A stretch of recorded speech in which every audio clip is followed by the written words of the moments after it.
Hello friend, आज आप बनावशु Kathiawadi style save टमेटाનું શાક।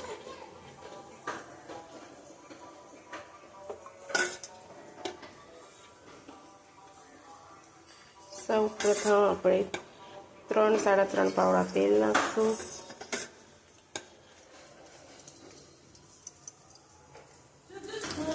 જો આપણું તેલ આવી ગયું છે, હવે એમાં થોડી કેવી રાઈ અને જીરું નાખશું।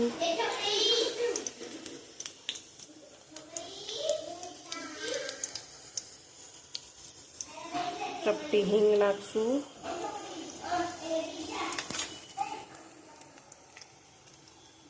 एक तमालपत्र अने थोड़ी केवी कसूरी मेथी नाखशू। तेल में कसूरी मेथी नाखवाथी स्मेल सरस आवे छे शाक में। तमे नाखो छो कि नहीं कॉमेंट करीने कहेजो मने।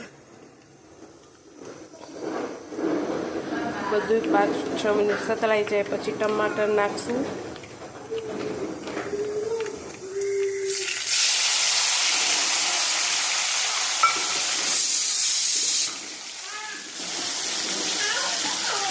टमाटर नाख्या पछी चपटी भजनी नाखशू।